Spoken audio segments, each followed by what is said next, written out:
Scripture to consider before this special analysis.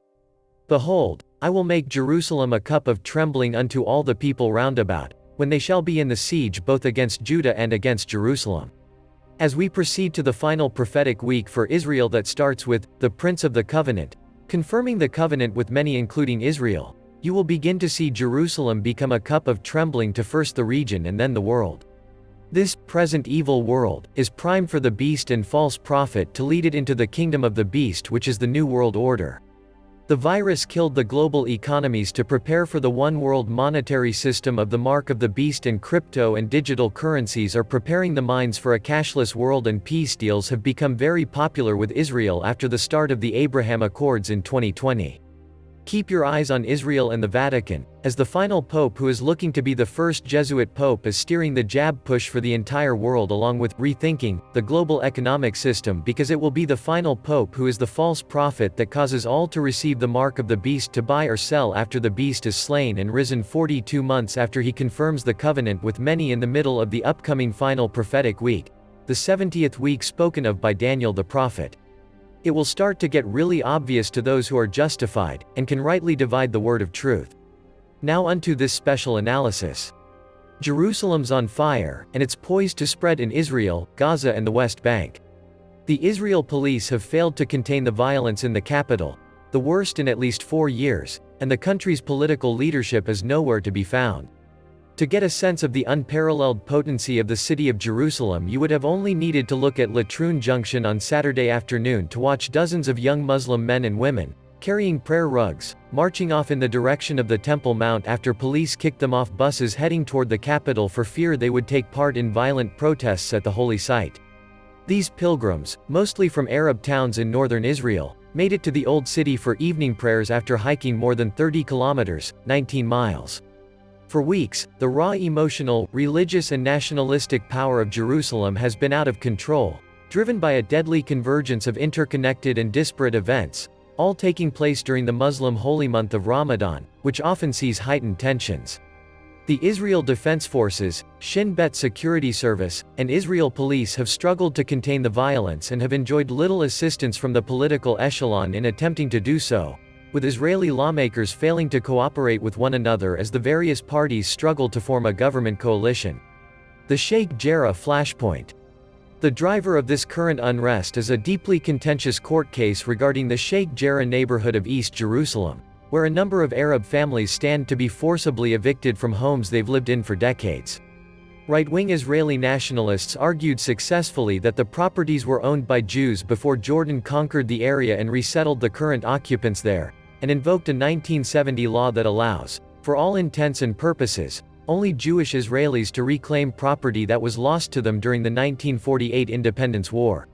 While the Israeli government has, fairly unconvincingly, attempted to portray this as a real estate dispute between two private parties, the looming eviction of these families has been taken as emblematic of a movement within Israel to move Jewish Israelis into areas that have been historically inhabited by Arabs. The impending eviction has prompted concern from the Biden administration and drawn criticism from allies throughout Europe, as well as Israel's newfound friends in the Persian Gulf, the United Arab Emirates and Bahrain. A high court hearing on the case is scheduled for Monday, though efforts are underway by the Justice Ministry to convince the court to postpone the matter to a less fraught period. On Monday, Israel will also commemorate Jerusalem Day, the anniversary of the IDF's capture of the Old City and East Jerusalem from Jordan during the 1967 Six-Day War. This national religious holiday is traditionally marked by a controversial flag march through the Old City, including the Muslim Quarter, which has in the past seen blatant displays of anti-Arab and anti-Muslim racism by far-right Israeli activists. Israeli security officials have reportedly warned the cabinet that the flag march may exacerbate the already tense situation. This all comes as the Palestinian Authority last month announced it was indefinitely postponing Palestinian elections, the first in some 15 years, a move that it blamed on Israel refusing to allow polls in East Jerusalem. Though it has in the past opposed any PA activities in East Jerusalem, Israel did not officially make a decision on the matter. The finger-pointing was generally seen as an excuse to avoid elections that PA President Mahmoud Abbas would have lost to his rival, the Hamas terror group. Worst violence in years. This past weekend saw some of the worst rioting in the capital since the summer of 2017, when Israel installed a number of unpopular security measures outside the Temple Mount following a deadly terror attack just outside the holy site in which 2 police officers were shot dead. Friday night saw a massive clash between police and Palestinians and Arab Israelis on the Temple Mount compound itself, an exceedingly rare occurrence. The rocks and other objects that the rioters threw at police officers had apparently been stashed at the site in advance, in anticipation of the violence. On Saturday night, known to Muslims as Laylat al-Qadr, one of the holiest days in Islam, riots resumed in Sheikh Jarrah and on the Temple Mount. Indeed, shortly after midnight Saturday, the Western Wall complex was evacuated as rioters on the Temple Mount threw rocks and launched fireworks at the Jewish worshippers below.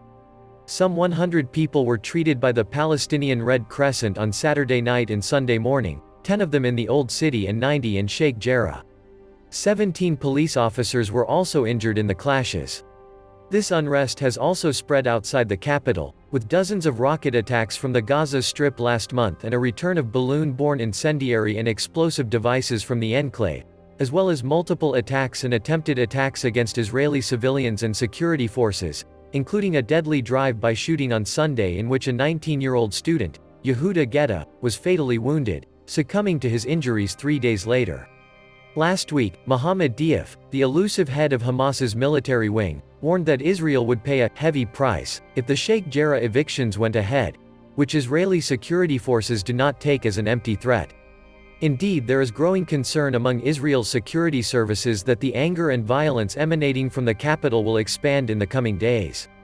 The Israel Defense Forces has called in reinforcements to the West Bank in order to provide additional protection to Israeli civilians at common sites of terror attacks, notably junctions and bus stops. The IDF has also deployed additional Iron Dome missile defense batteries in the case of renewed rocket fire from the Gaza Strip. Don't forget to subscribe to this channel and click the notification bell so you can get notified whenever new Bible prophecy news videos are uploaded. Police failures. The Israel police have so far failed to curb the violence in Jerusalem and have even been accused of inflaming it, using unnecessarily aggressive and tactless measures during a particularly sensitive period. This was seen most clearly last month, toward the beginning of Ramadan, after protests in East Jerusalem when the police set up barricades blocking the steps around Damascus Gate, an area that is regularly visited by pilgrims and residents of the surrounding neighborhoods. This prompted far more violent protests around the site, until police eventually capitulated and removed the barriers, which did not end the violence, but mitigated it. Police roadblocks set up for several hours on Saturday afternoon to prevent young Muslim Israelis from traveling to the Old City were similarly unsuccessful, failing to prevent riots on the Temple Mount and spurring further protests and denunciations. The police have furthermore failed to rein in far-right Israeli activists, who have held regular counter-protests, some of them violent, around Sheikh Jarrah and elsewhere in the capital. Far-right nationalist lawmaker Itamar Ben-Gvir set up what he declared to be a parliamentary office in Sheikh Jarrah in order to force the police to deploy additional troops to the area and force the government to get more directly involved. The police have officially shown no inclination to significantly limit Monday's flag march of Jews through the Old City, raising the potential for further clashes and violence. However, reports suggested on Sunday that talks were underway on the matter. Preoccupied politicians. Israel's political leadership, meanwhile, has been largely uninvolved. Prime Minister Benjamin Netanyahu, who called for calm and assured Muslim Israelis that their freedom to worship would be upheld during the start of Ramadan when the unrest began, while, it should be noted, he was actively courting the Islamist Ra'am party for his government, has been largely silent on the matter in recent days. We are acting responsibly to ensure law and order in Jerusalem while maintaining freedom of worship at the holy sites, he said in a statement on Saturday. Defense Minister Benny Gantz has met with top IDF, police and Shin Bet officials about the growing tensions with Palestinians and Arab Israelis, but he has largely approved existing operational plans rather than issuing new directives. In his capacity as Justice Minister, Gantz is trying to delay the High Court of Justice's decision on Sheikh Jarrah in an attempt to take at least some of the fuel out of the fire currently raging in the capital. Public Security Minister Amir Ohana, who is responsible for the police, has mostly done the same, receiving situational assessments and signing off on measures. Foreign Minister Gabi Ashkenazi has left the country entirely, traveling to South Korea to sign bilateral trade agreements, rather than focusing his attention on enlisting the help of Jordan, which plays a key role in the politics of the Temple Mount, to try to calm the situation.